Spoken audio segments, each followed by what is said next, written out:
in the great city of Parma and for the great people of Parma. Americans can be put in jail for poking fun at the government. It's one of those things The federal judiciary is staffed entirely by total Latin dorks. that, in order to believe it, Its readers are deeply gullible people. you need to read it. The Onion now enjoys a daily readership of 4.3 trillion. And realize Tu stultus es, you are dumb. This is an amicus brief unlike any that I've ever read. satire is as American as apple pie. We were very excited to read and receive the amicus brief from The Onion in this case, not only because it's an interesting and compelling piece of writing, but because it really shows and tells the Supreme Court the importance of parity when it comes to making arguments and, more importantly, vindicating the First Amendment. Patrick Giacomo from the Institute for Justice represents Anthony Novak of Parma, who was charged, acquitted, and later sued Parma police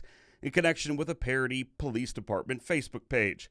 The case caught the attention of The Onion, a well-known parody site that has urged the Supreme Court to hear Novak's case. And there's no better voice in the United States to explain to the Supreme Court why it should take a case involving parody than The Onion as America's primary parodist. Broadly at issue is the constitutional right to satire.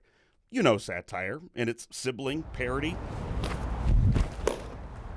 I got some in my hair. Those little things that allow me to tell you that News 5 anchor Rob Powers, a peak physical specimen, is a world-class thrower of cupcakes. Imagine not having the joy of watching cupcakes splatter on center block. Giacomo says the legal arguments behind his client's case aren't a matter of throwing something against the wall and seeing what sticks. The punchline of all this, and it's not funny, although the amicus brief is that you only have a First Amendment right or a Fourth Amendment right or any right under the Bill of Rights if you can enforce it. And doctrines like qualified immunity leave a lot of circumstances where there's a right without a remedy. Novak's case pits freedom of speech against qualified immunity, a legal doctrine that protects government workers from being sued for allegedly violating someone's civil rights.